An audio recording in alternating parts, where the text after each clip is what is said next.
Welcome back. Now for the conclusion of our story on UTopia. Adult butterflies have a different diet than their larvae. They need nectar from flowering plants.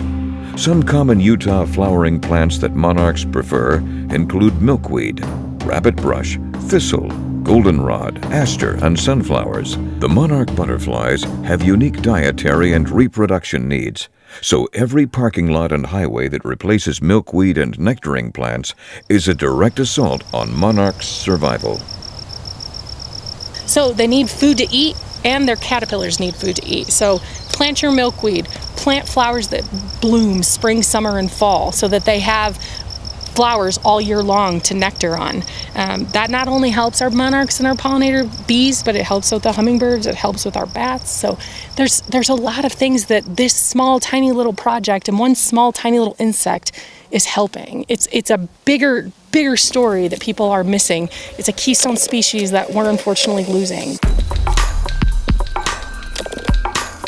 Just how much monarchs depend on Utah is still yet to be determined. Monarchs migrate through Utah in the beginning of August to the middle of October.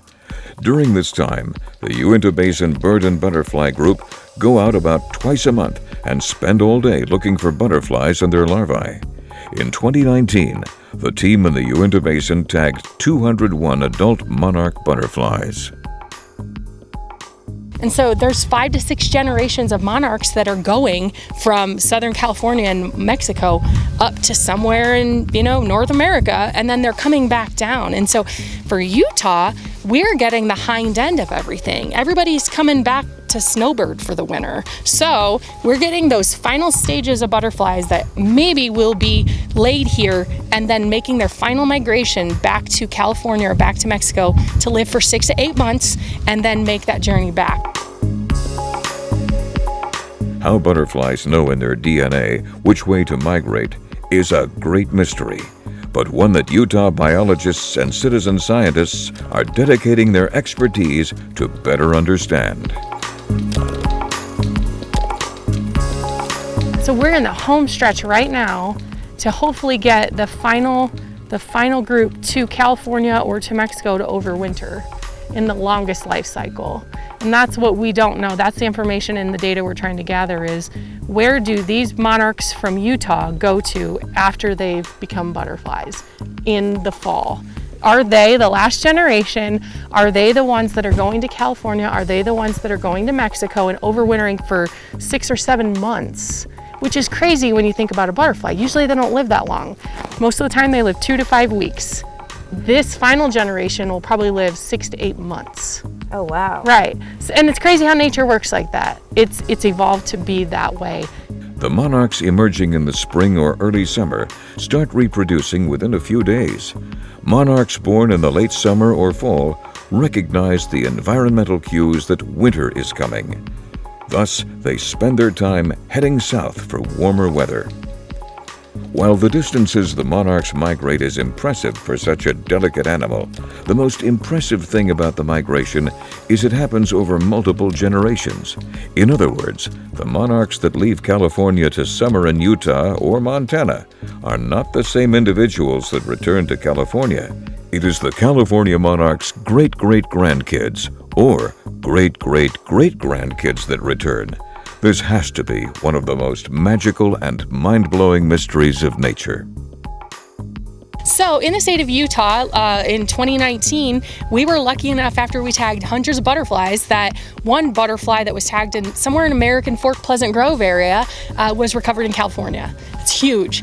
We might have tagged a few hundred butterflies, but to find one butterfly, that is incredible. That one little piece of data is an important factor.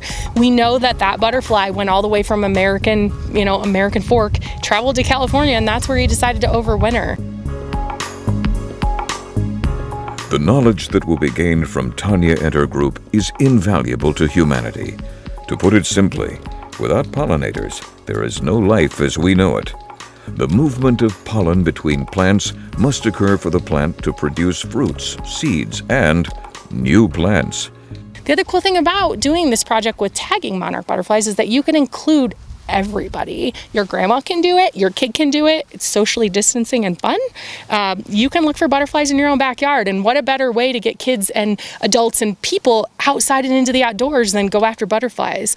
If Utah citizens want to become involved in the Utah pollinator pursuit, please contact Wild Aware Utah. Simply Google Utah Pollinator Pursuit, and the website will show you how to get involved, as well as how to identify different butterflies.